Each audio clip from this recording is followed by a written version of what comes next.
I'm a paedophile hunter and I've caught over 1,000 paedophiles. We've been attacked with knives, hammers, crossbows, people have had their fingers bitten off. Wow. What? Do you live stream it? We do, yes. Everybody should know, I believe. But don't you think you're like sort of entrapping them? It's like handing an alcoholic a drink. It just seems to me like there's this added sensational, almost like town stoning element to it. Have you ever stung the wrong person? How do you catch a paedophile? So basically the initial beginning is the decoy talking to the paedophile. What is a decoy? The decoy basically talks to the predator from start to finish. They're basically talking to them up to 16 hours a day, possibly every day on social medias, doing all the hard work basically. What's the youngest that you pose as in your profiles? We do have 8 and 9-year-old decoys, which are very active. You know when you have these online profiles, do you use pictures of like children on their profile? Like who are these pictures of? Sometimes they're donated to us from followers of their own children. Okay. Most of them are donated through the public. Like just mums like saying Yes. to use my picture. Oh my gosh. Oh, that's quite, yeah, that's That mad. sounds, yeah. I mean, it's great what you do, but I don't think I could do No, that. Like I don't have it in couldn't me. either. I couldn't either. Some are the decoys themselves. There's 7 versions of software we use. AI obviously is included in that, which the decoy can sort of transform themselves into a child rapidly and send that picture to the predator. That's amazing. Yeah, it totally is. It totally is, and it's scary as well, because they use it back to us as well. How do you feel about talking to the paedophiles? You must have heard some like really gross stuff, and like, does it not get in your head? Like, You have to switch off and be professional about not professional, but as professional as you can about what you're doing, because we have to be very calm in what we do, almost polite. And the more you're sort of aggravated and get angry with the predator, the more they get angry. You have to ask certain questions and lead on with following questions. Like what? Well, I can't really give my tactics away, but basically, you're going to ask several questions and then the 8th one's going to give you the answer, you know. Okay. So you lead up to it and then you're hoping for that admission. Do you ever find that difficult? Yes. Can you describe a situation like that? There was a certain occasion when we went to meet a predator very early in the morning. We got to the location, we apprehended him. We was discussing why we were there, etc. And then this predator just come out with that I raped my daughter, and that just made us all break down. I know it'll vary, but on average, how long does it usually take to sort of like catch someone? It really depends on the actual paedophile. We try and get as many charges as we can, which obviously greatens your chance of getting them convicted. Once we believe we've got enough charges and enough evidence to provide to the police, we will then organise a meet. We always try to get in a safe environment and we can plan ahead of that. Or there's the door knock when we have to go to their property, which we try to refrain from doing. Have you ever had anyone really violent like towards you? Have you ever been like hurt doing this?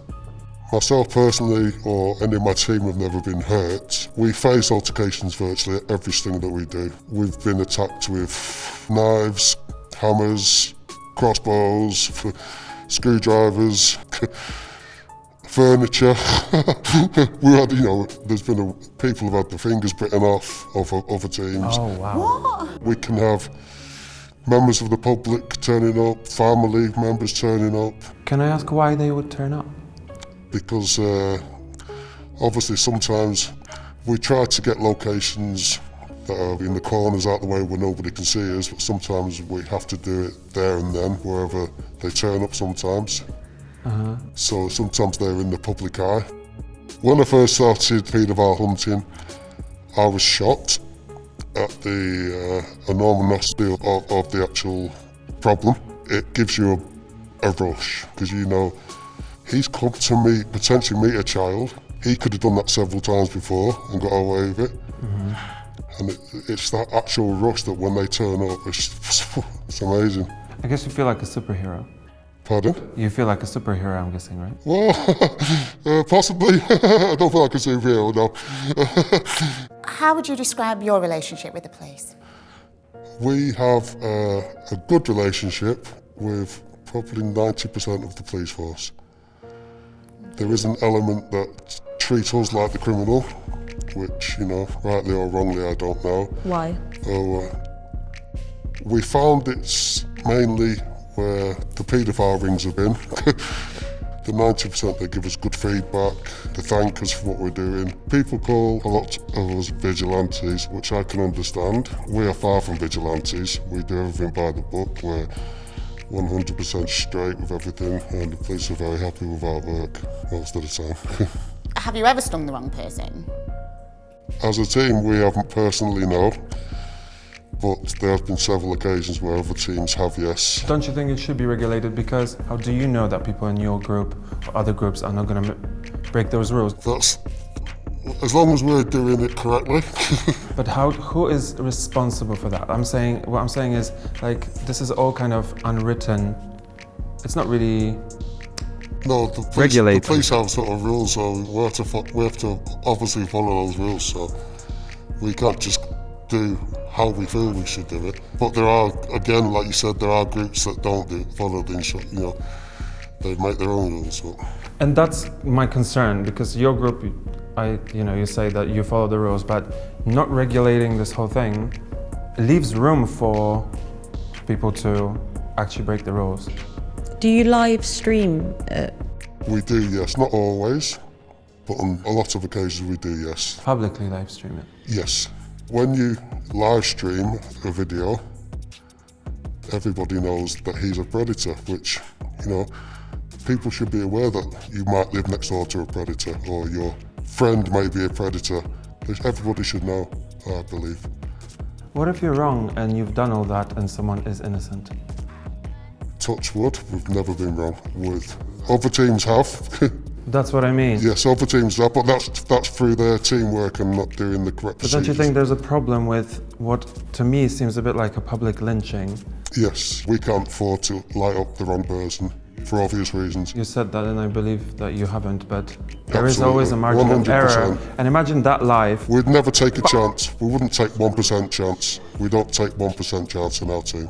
But there is a margin of error. There is a margin of error, it's life, obviously. Why would you still opt to live stream onto a social media platform as opposed to just recording it? We don't live stream every single case that we do, but the ones that we do, it's for awareness for people to share, to expose that certain person. But do you not think it would be better to have it pre-recorded just in case anything were to go wrong and then it can be released afterwards? Absolutely, yeah, that is an option, yes. Yeah. Why isn't that happening then?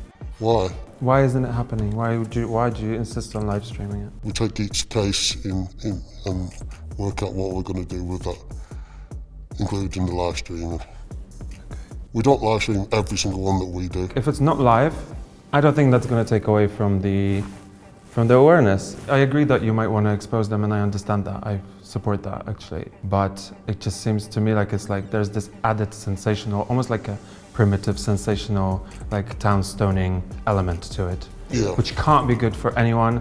I understand what you're saying, but again, you know, you can't make everybody happy. You've said that people turn up sometimes because it's live, right? Yes. And that's already creating a potentially dangerous situation, because yeah, of course. While you guys have an ethos and you know what you're doing, you're basically making it possible for other members of the public to come for a bashing. And it might influence like people to take, you know, matters into their own hands. They might think, oh, we can do that, where you've gone through all these checks, you're a proper team, but someone might just sit and think, right, this is what we're going to do. We're going to hunt paedophiles too, just an average Joe sort of thing.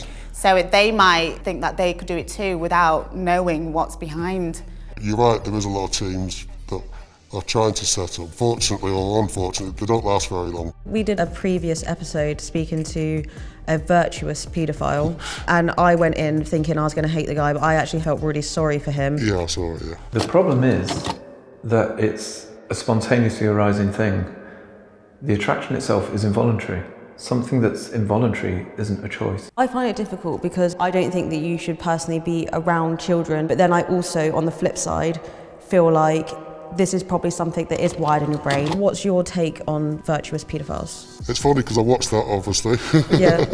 And I saw you how you was like attacking him at the beginning and then he'd turn around, which I totally get that, hands up. And it did make you feel sorry for the guy.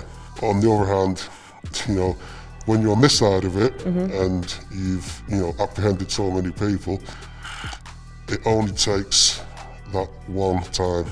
It may never happen. He may solely be as, you know, I don't believe that's possible, to be fair. I think if that urge came greater, he would act upon it. But don't you think you're like sort of entrapping them? So say like the virtuous paedophile, they're not wanting to act on it, they're wanting to stay away from it, but it's almost like pushing it in front of them, like online.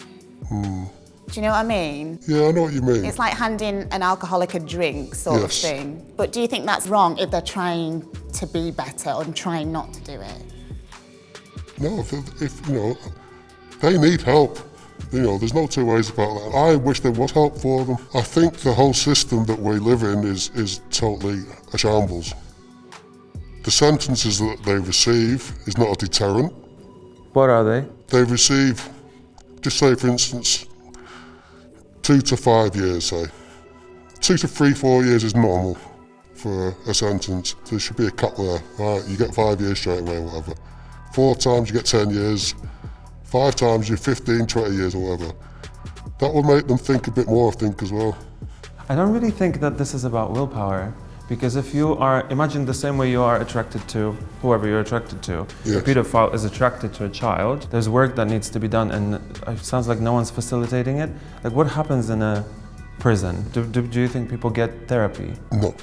So I don't think they get any help whatsoever. Again, like I said, I'm with that completely. They should be getting help. So why are you wearing a mask? The reason I'm wearing a mask is obviously to protect my identity. There's a percentage of paedophiles that follow my group, so obviously if they see my face, they're going to know who I am. what do you hope to achieve by speaking today? People understanding more what we do and how we come across, rather than the stigma label that we're labelled with.